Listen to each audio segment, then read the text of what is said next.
একদম অরিজিনাল খেজুরের গুড়।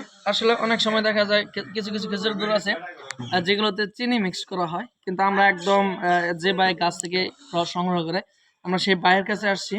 মানে খেজুর রসের যে প্রকৃত স্বাদ একমাত্র আপনি যখন গাছের কাছ থেকে রস কিনবেন তখনই পাবেন।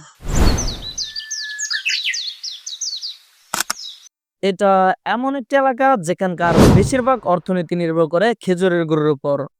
যেহেতু এখন প্রচন্ড কুয়াশা, তাই রসের উৎপাদন অনেকটা কমে গিয়েছে।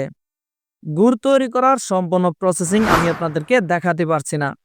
তাছাড়া আমরা যে জায়গায় রস উৎপাদন দেখতে গিয়েছিলাম সেখানে গিয়ে দেখি ঘন কুয়াশার জন্য উৎপাদন বন্ধ আছে।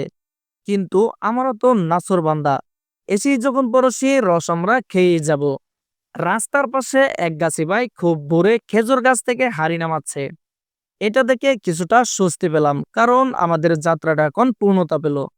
রস উৎপাদনের প্রথম স্টেপ শুরু হয় মূলত আগের দিন দুপুরবেলা থেকে। এ সময় গাছিরা কোমরে হাড়ি আর দানে উঠে যায় খেজুর গাছের মাথায় এবং সারা রাতের জন্য একটি হাড়ি বেঁধে দেয়। সারা রাত ফুটায় ফুটায় রস জমা হয় এই হাড়িতে।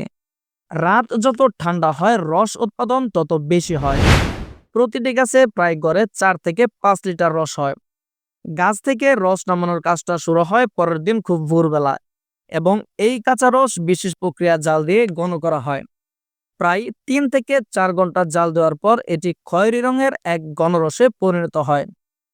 রস উৎপাদনের আরেকটি বিশেষ প্রক্রিয়া হচ্ছে জিরান পদ্ধতি, অর্থাৎ যে গাছে আজকে হাড়ি দেওয়া হবে আগামী 4-5 দিন সেই গাছে আর হাড়ি দেওয়া হবে না। এই জিরান পদ্ধতির পর রসের যে কালার আর যে স্বাদ সেটা জাস্ট অন্য লেভেলের। আরো কয়েকভাবে রস সংগ্রহ করা যায়, তবে এই জিরান পদ্ধতি সবচেয়ে বেশি জনপ্রিয়। গুড় উৎপাদন গ্রাম বাংলার একটি প্রাচীন ঐতিহ্য, আর এই গুড় তৈরির অন্যতম প্রধান উপাদান হচ্ছে খেজুরের রস। বাংলার শীত মানেই কুয়াশায় মোড়া বোর নরম রোদ, আর গ্রাম বাংলার এক বিশেষ ঐতিহ্য এই খেজুরের রস।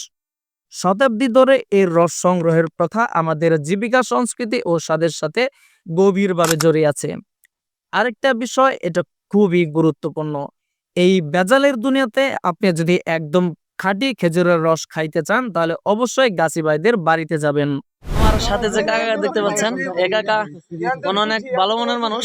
মানে আমরা এখানে রস খেতে আসছি, উনি অনেকভাবে আমাদেরকে সাহায্য করেছে এবং সহযোগিতা করেছেন, এবং রস খাওয়ার ক্ষেত্রে যে গ্লাস বা অন্যান্য জিনিস কাকা এনে দিয়েছে, এবং আমার মনে হচ্ছে যে কাকা খুবই আন্তরিক। তো কাকার জন্য সবাই দোয়া করবেন।